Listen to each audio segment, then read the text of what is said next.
And we're live. So I'm here with the amazing Jessica, and she actually recently quit her 9 to 5 job and is now starting off a business of her own. So I'll go ahead and let Jessica introduce herself. And yeah. Thank you so much for having me. I'm so excited to be here. Almost a year, a little bit over a year since we started working together.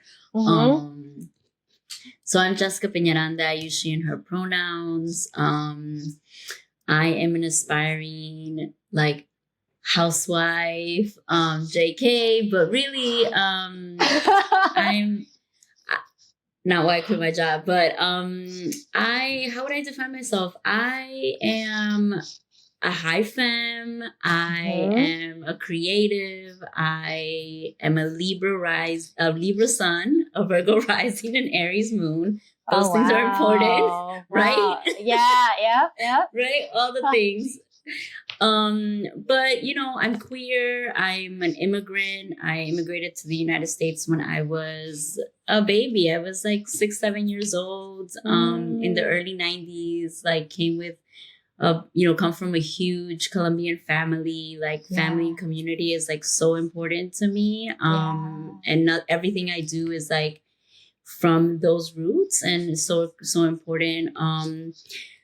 The things that I've been doing for my career professionally, I've been doing human rights advocacy and anti-violence work. So I've been doing a combination of organizing, community organizing, doing policy advocacy work, as well as doing social services, indirect services with survivors of violence, mainly with folks that have been criminalized, either by the state, by the police. And so folks that have survived violence, and many of us, especially BIPOC folks, have experienced so many levels and layers of violence. And so for almost 2 decades, I've been doing that work.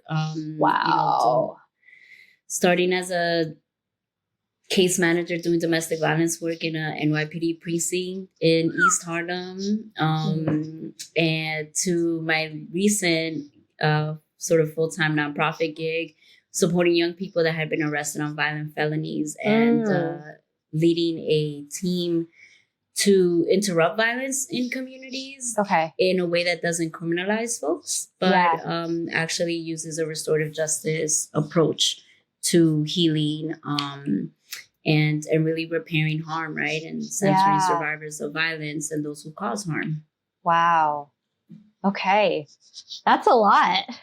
And so as you're having all these experiences and going through this type of work, let's transition into what you were doing then. And then as we started, and actually me and Jessica are sorority sisters. That's actually how we originally met, of Theta Multicultural Sorority Incorporated. So that's our origin story. But talk to us about where you were before, and then what led you to want to transition into this space and our work together. So where had I been? I had been, like I said, at that point, I was maybe hitting my 17th year, or was moving into my 18th year in doing this type of work in traditional nonprofits. And had just been really feeling that compounded burnout and vicarious trauma and compassion fatigue. Had been an advocate for sort of really trying to create balance for myself and for my team. But when you work in such high trauma exposure work, with high demands, with so many outside systems that are sort of coming at you, and your first priority is to keep community and your clients safe. It feels really hard to actually be able to do the self-care or take care of yourself, right?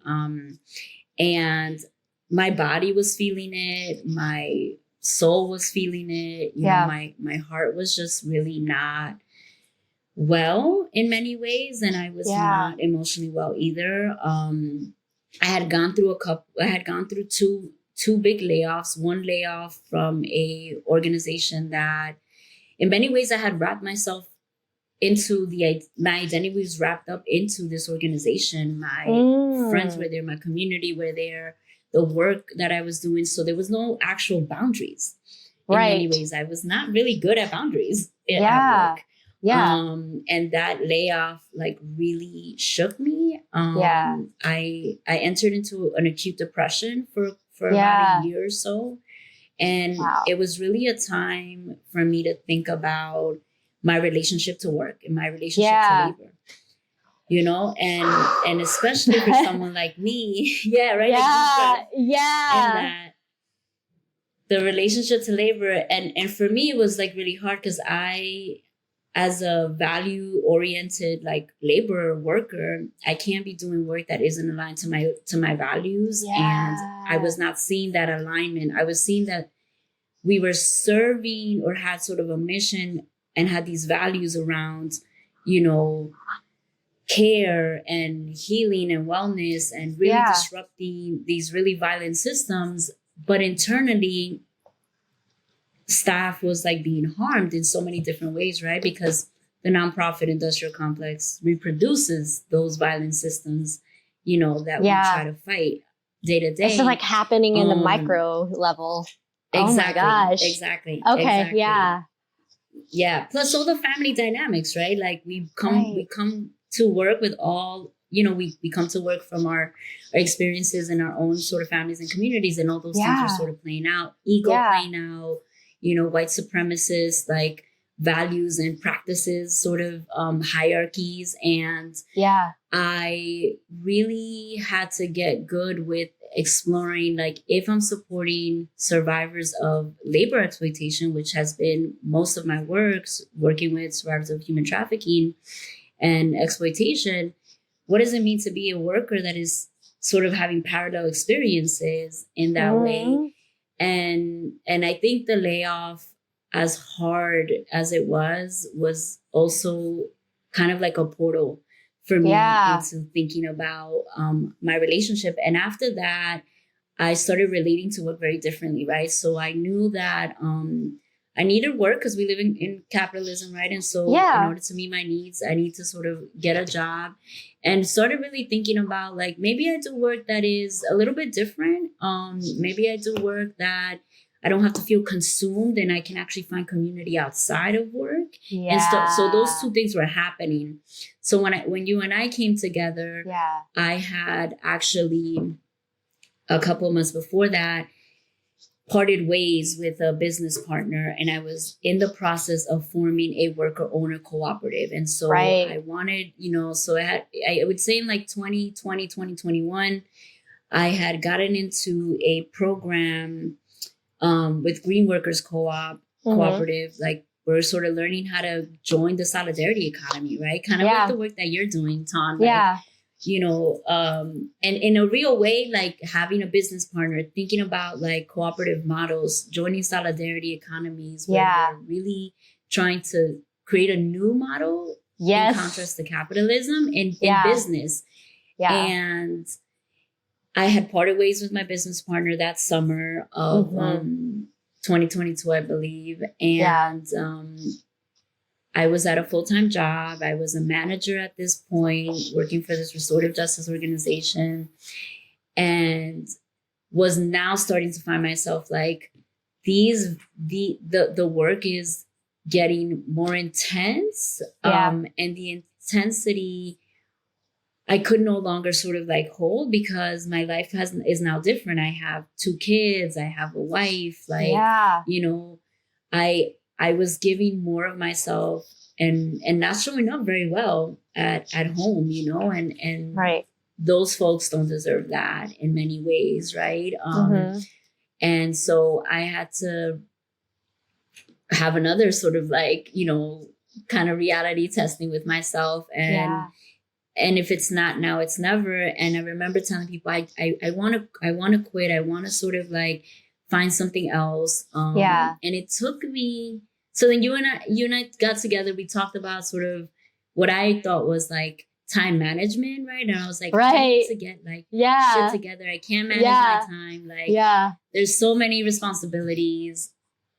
Was also like about to move. I remember us having sessions when I was like getting ready to move.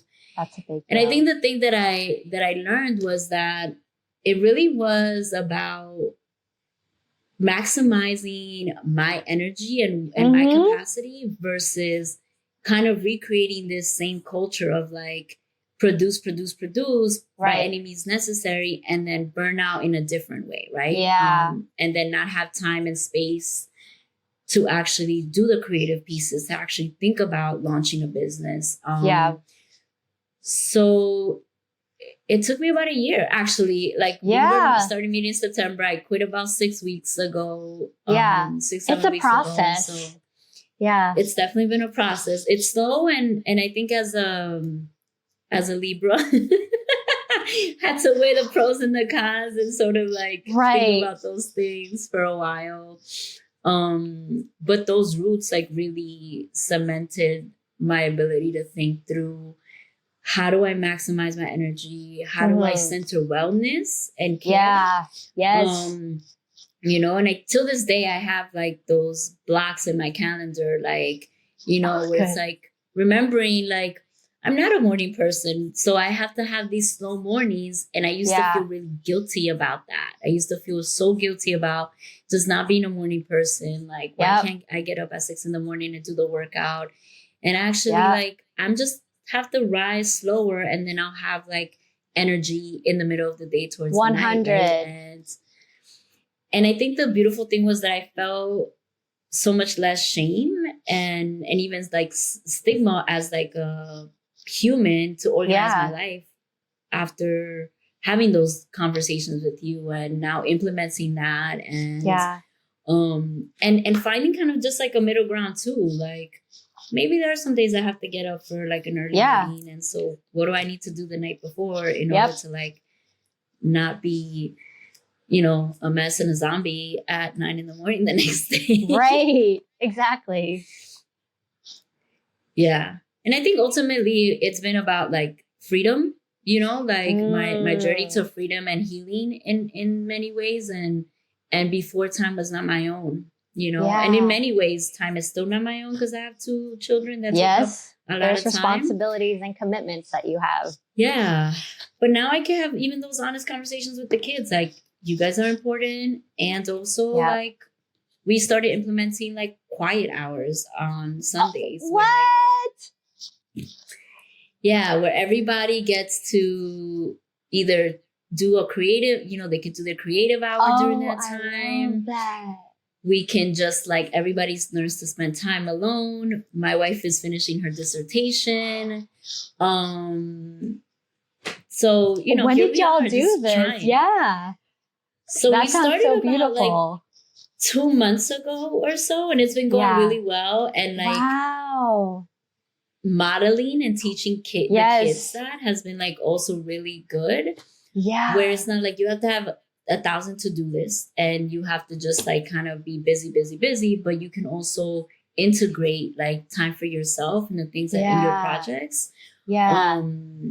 And that's been like really, really like nice to see. We have we have like such a creative household, but the kids like are making comics and origami and, you know, like really tapping into that part of themselves that they don't often get to these days with how school is. That's awesome. You talked a little bit about freedom. What does that look like for you?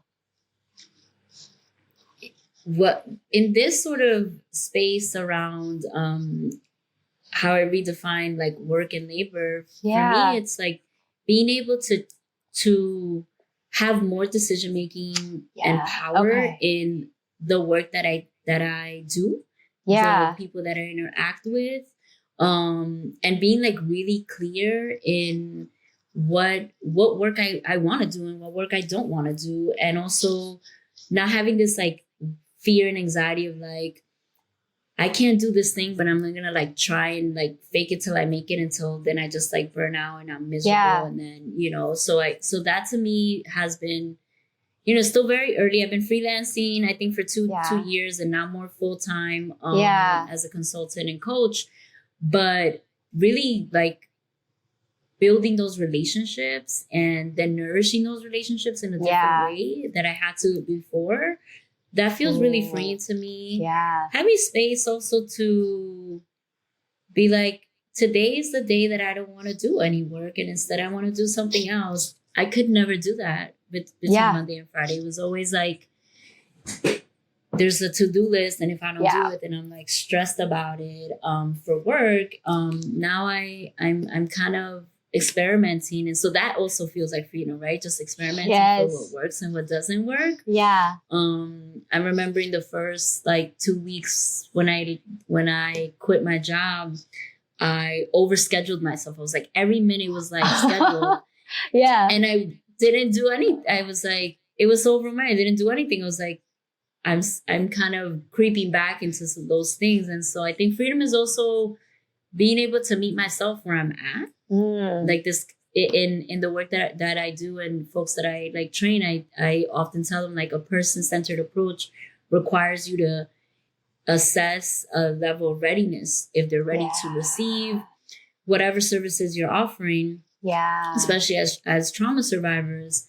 And in that level of readiness, right? Like, even if you feel that person needs something, they have to be ready for it. And so I have to do that for myself. Like, where's my level of readiness, So, and that feels freeing versus being like shackled to the same sort of mentality and mindset and like productivity of just like doing, and the scarcity piece also, right? As someone that grew up, poor and, working class, poor. And that's that as an immigrant, right? Like, folks come, my family came, and it's like hustle, hustle, hustle. And then you have to do better than what they did. And so that's really hard, that fear. That fear of like going back, right? Like going back to not having your basic needs met. And not so long ago, like in my early 30s, I was still struggling like financially, and was like independent to a fault. And that's the other piece I've had to think through around freedom, right? Like, there's freedom in me trusting that there's folks that are going to support me. And for example, my partner, my wife will like will be my landing, or like my goalpost, right? Like, we'll support that, and trusting that. And as someone that has experienced trauma in many different ways, that's been very hard, right? Like to sort of like build that into this new journey, to like trust that things are gonna come, trust that I'm where I need to be. And there's like freedom in that too, versus being so caught up in that anxiety and the fear, because fear doesn't allow us to be free, right? No. So those are the things that I think about when I think of freedom. That's amazing. That's amazing. And then how long has it been from the time that you quit until now? What's that space look like for you? And you talked about it a little bit, but go through that journey, because I know that's another separate journey in and of itself. It was, I had made the decisions late summer, after going through a period of time in a season where work had been so intense. I was in front of judges multiple times a week. It was like intense, high trauma exposure that my team and I were experiencing. Like, really, really trying to do everything possible to keep young folks out of prison, essentially. And that burden of feeling responsible. And if you mess up, and if you don't do the right thing and I was a supervisor, just that burden. I came home one day and I was falling apart. I was like, this is so much. I was like not sleeping well. I was worried like about this young person and several other young people. And I was like just physically, emotionally not well. And it wasn't that it was that particular time at my former job, but it was kind of the, like I talked about earlier, years of compounding, like kind of just like coming. It's like 2 decades of you doing this. Yeah. This is like, and we're at that point. Yeah. So it was like the very clear point. I was like, this is it. And my wife was like, you don't have to keep doing this. And I remember feeling like guilt, but will this mean that means that I'm quitting our community? Like, that doesn't feel like the right thing to do. Right. Because at that point, when you're so in it, I couldn't imagine what else I would be doing. Right. Because I had also kind of just been in this space for almost these 2 decades. That I had kind of boxed myself in that space too. And my wife said to me, you have permission to be able to do community work in a new way that doesn't have to sacrifice. That's beautiful that she was there just to be that voice. Yeah. For sure. Because it can feel very isolating. She is amazing. It can feel incredibly isolating. You know, and other folks are like, what are you going to do for money? How are you going to survive? You know? And I was like, I was not quite sure, you know? And I said, okay, I needed that. I needed that sort of community support to feel like I can take that leap. Yep. It's so important. And I remember going on a trip with one of our sorority sisters for her birthday and having like kind of slow time to like integrate, think about like, is this the decision I'm going to make? Talking to our sorority sister at the time about it and feeling kind of like additional support there as well. I hadn't seen her for like almost 2 years. Oh, wow. And came back. And that Monday after my trip, I tendered my resignation. And I actually think I texted you before or after I was about to send the resignation, because I used to have resignation dates on my calendar. Like, I'm gonna quit. I totally remember that. Yes. I'm gonna quit by this time, and you know, and it finally happened. But you know, I'll be honest at that. Yes. I was like, it was a huge risk. And another reason that I sort of walked away was because the work was hard, but it wasn't anything I had not experienced or had challenged in my years doing this work. Because it's never the clients, it's never community. Internally, there was just a lot of movement. There was a lot of turnover, and I felt so unstable. Like I just did not feel like I could go through another sort of iteration or another phase of turnover or sort of a change and things like that after having worked in so many places where that had been my experience. And I said, this is the last one I have in me. This is the last, like, you know, strategy planning around work, like trying to make it work, trying to like support and even like fix it. And also had to have another conversation with myself around like, am I really afraid? Is it just being afraid of taking this leap on my own? Or am I also holding on to some, or is it also my ego, right? Like is I had to like really look at myself and be like, are you in many ways also feeling like you are a savior to community, a savior in this way, and like really having to have some hard conversations around that, right? Like and especially around that like, work. And a lot of us in like the helping professions or the healing wellness professions, right? Like we have to interrogate that often. And like I often talk about the difference between cultural competency and cultural humility. And cultural humility, like, is a practice that demands that you are continuously like being a lifelong learner, but also like lifelong interrogating your values and your practices. And are they actually congruent? Are they actually like moving in the same way? And I had to have that conversation with myself. I love that, you know, because I'm not immune to that, right? Like we live in a world. And then I think when I like released all those things for myself, I said, I could be of better service in a different way. And I deserve that for myself, and community and folks that I want to support deserve that too. Someone that's well, someone that's not burnt out, someone that can now sort of step into a mentor, coach, like, you know, you all have the right to self-determine how you run your organization. I have some lessons that I can sort of share. I have some strategies, some tools, and experimenting with folks. And so that was kind of like the journey. And in between, so I stayed at work for about another month. I gave them about a month notice. I really wanted to do it in a really ethical way.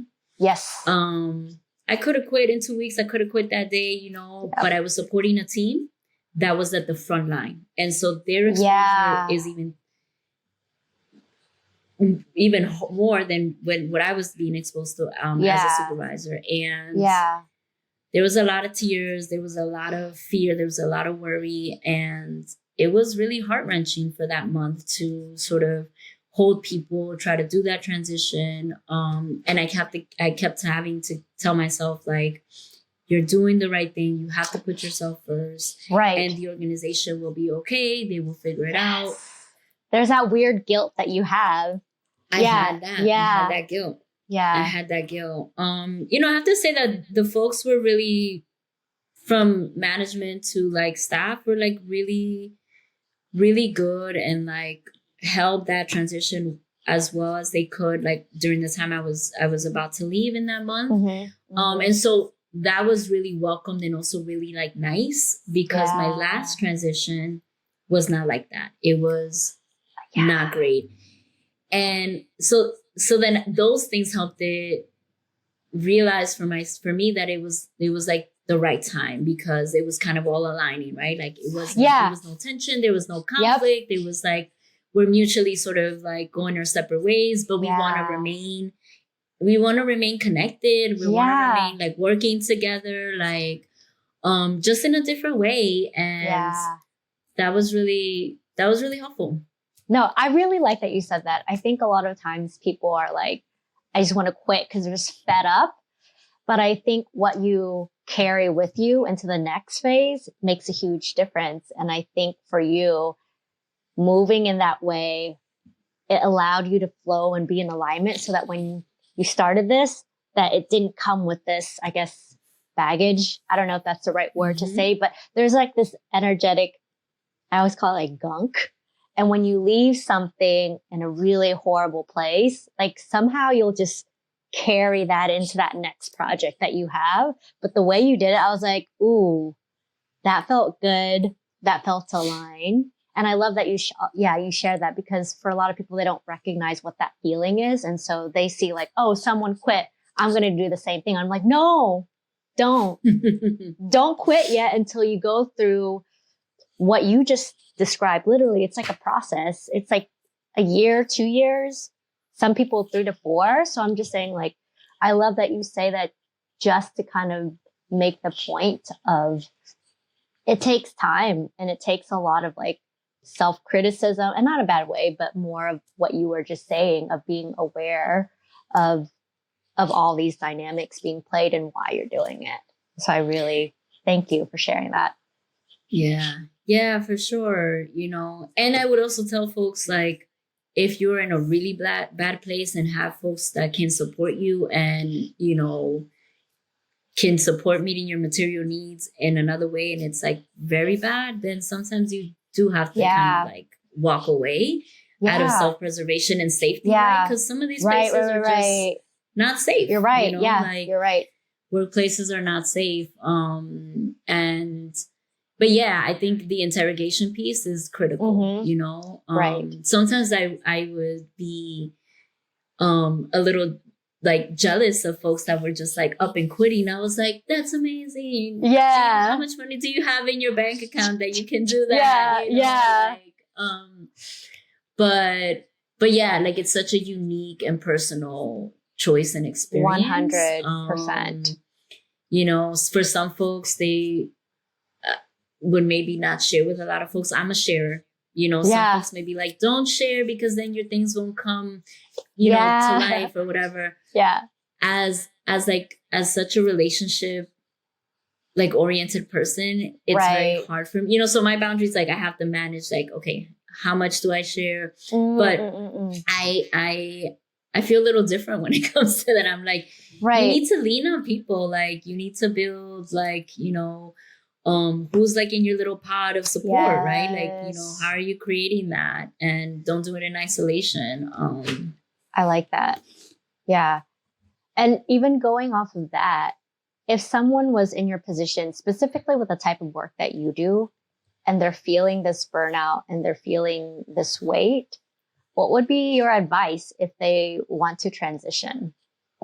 Like if you could just sum it up, if you can. I mean, this is like a lot. Yeah, transitioning out of if they've been doing this similar to you a decade, almost to, or even more. There's a lot of folks out there that have been doing this for a while.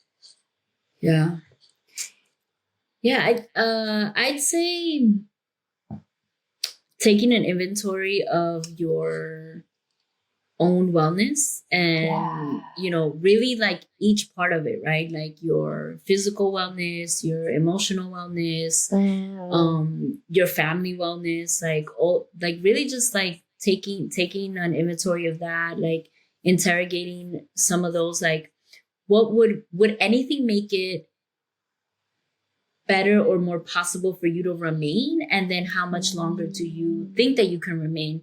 I did that as well. Like when I took this last job, I said I have about 2 to 3 years in me left to continue to do direct services. I like that. Okay, cool. That's a great advice. So I kind of had assessed that for myself, like how much and in what capacity, right? So like I can't be a frontline worker, but I can support a team and really support leadership and anchor burnout prevention and wellness there, right? Like I feel like that is the role that I can take, and that's going to be my priority first and foremost. And so I think doing some of that, like, you know, asking yourself these like really important and meaningful questions about yourself. How much longer could I do this? And do I want to do it? Am I doing it for myself? Am I doing it for other people? Like, does that matter? Does not matter? You know, are there other folks that I can talk to and sort of form my own like care support? Also, is it, because there's a difference between getting to the place of like burnout or compassion fatigue and just suffering the symptom or like experiencing the symptoms of vicarious trauma. Because when you're doing the work of, when you're doing trauma work, any type of trauma work or any sort of being in any helping like healing profession, you're going to experience that. That's an automatic. Like we just sign up for that. That's going to happen. But it's, how do you manage those symptoms? And have you reached a point where like your entire worldview has shifted? You have cynicism. You're not doing well. Like, you know, your capacity just kind of like is done. And then you're feeling those like your health and your wellness is like really negatively impacted and you're no longer well. So that is like, I would be like, look out for those signs. And is there anything that can improve it? And is that improvement enough where you don't have to make the transition, or maybe you make these improvements, you bring in your tools and your care sort of like skills for yourself and kind of apply that for yourself, right? In a real way, right? Like not this, like not falling into the culprit of like, if I just get another facial or massage or go on a vacation, you know, that's going to be enough. it has to be things that are going to be sustainable. So if you can shift your practices, I like that. Which is kind of the work that I was doing with you. I was like, can I shift these practices long enough for it to sustain me?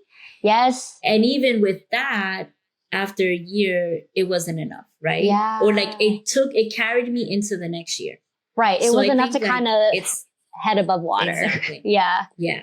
Yeah. And I'd say the other part of it is prepare like as much as you can, right? Like, Yes. I think I got this advice from you. Preparing like your finances, like if you have a hard relationship with money and can't even look at stuff, like having to face that ghost, which is something I had to do. Yeah. You know, like facing that. The sooner you can face it, the better. Yeah. If you need support with facing that, that's really critical. And creating your own mini like strategic vision and strategic planning. Like nothing like huge, but I did that. Like that was like a tool that I think an assignment that my therapist like gave me, right? Like if you had time, what would you what are the things that you would want to be doing? Yeah. And just got me into like a headspace to think creatively, to like imagine, to dream, you know, to like really do shit that you find joy in, right? Like that too, you know, that's like all those things can happen at the same time.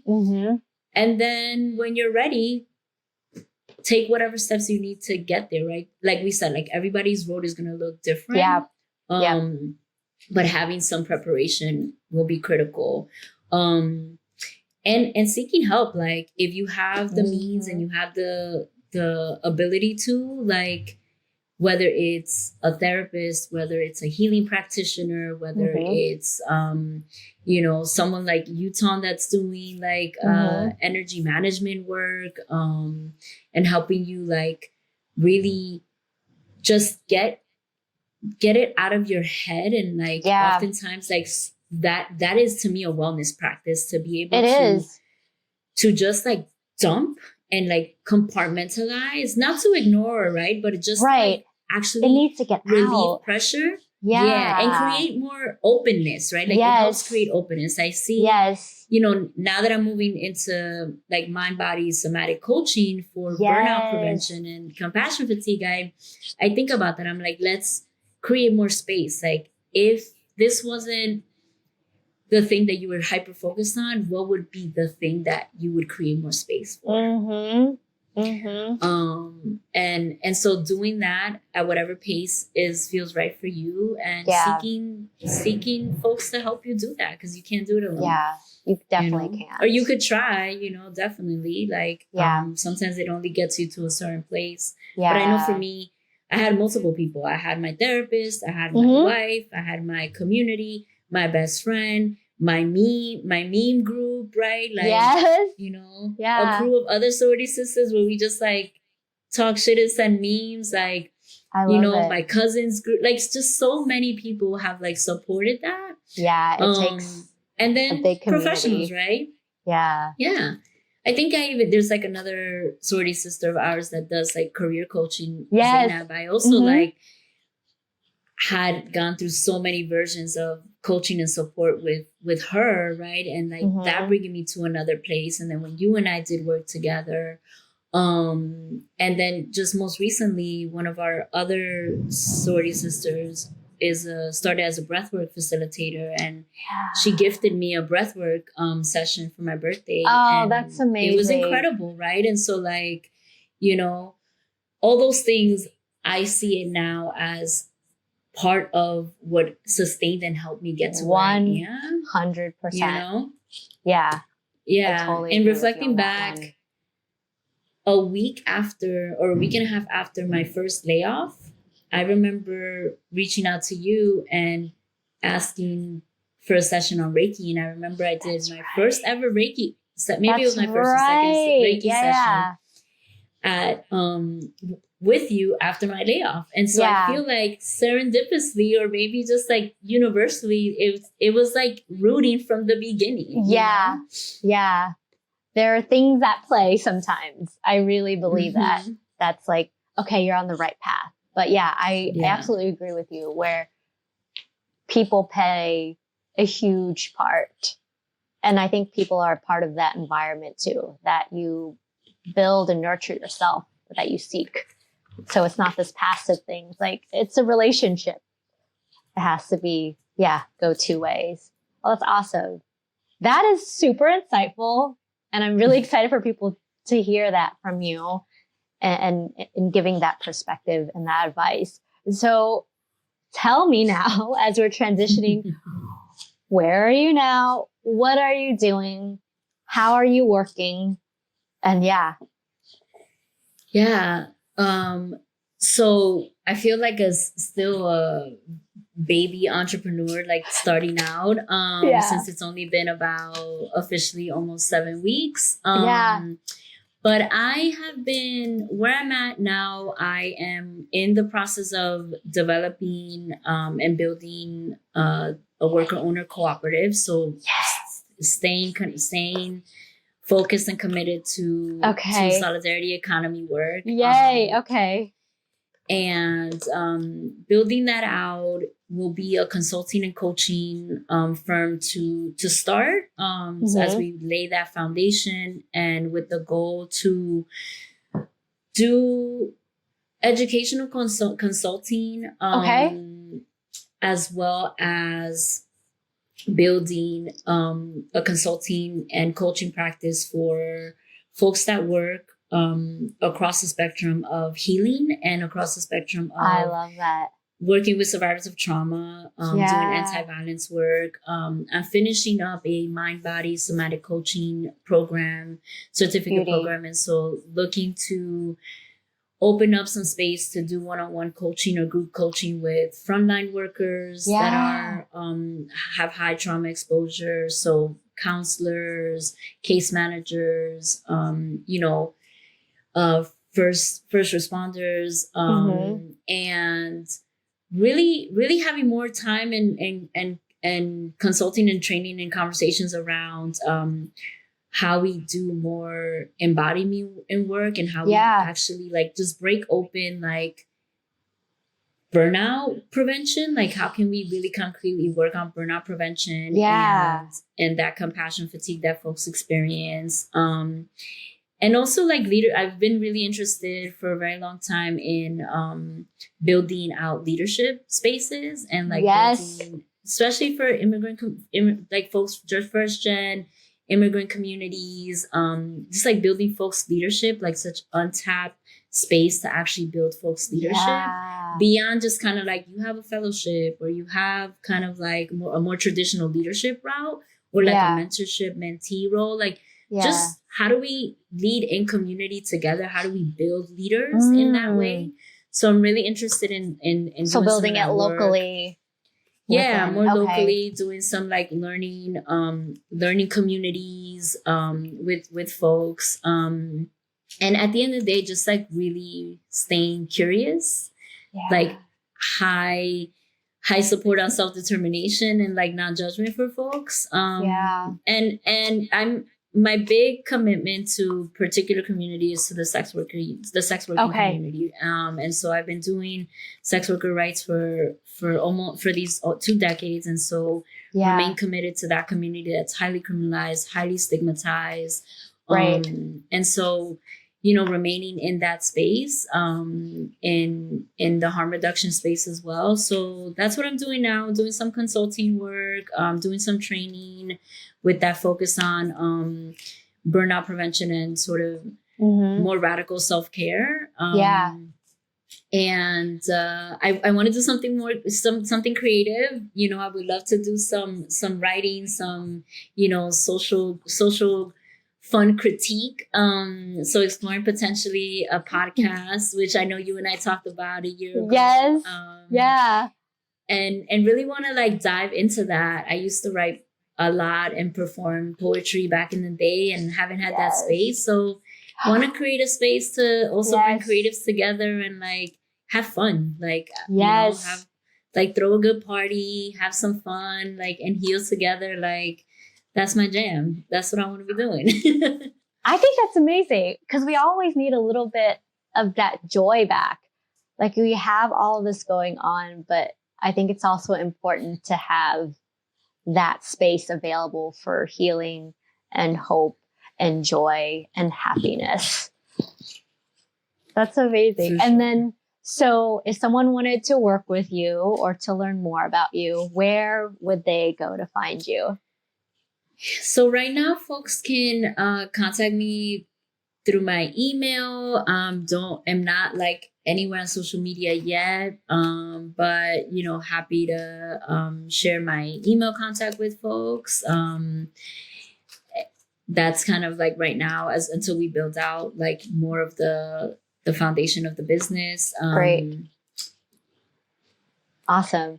Do you have a timeline as to when that might be you're looking to launch? I'm hoping by the end of the year to have something out in the world. Okay, cool. With some more you know, concrete in the new year. But for now, okay, that's amazing. where we're at. Yeah. And when you're ready, let me know what that looks like. I'd for sure love to support. For sure. And then whenever you launch that podcast, I'm so excited. Yeah, one thing that when I was in my co-op academy that folks shared was encourage everybody that is like starting a business to do a business shower, like kind of like the folks have baby showers, like to kind of celebrate, you know, like that's another thing that I've been thinking through. Like I didn't choose to have biological children. I have like 2 incredible bonus children. But I'm birthing like my baby. And so like that feels also like something we don't often talk about, right? Like this is caring and birthing in a different way. So I like that business shower idea. Yeah. No, and is there a specific timeline that you have for it?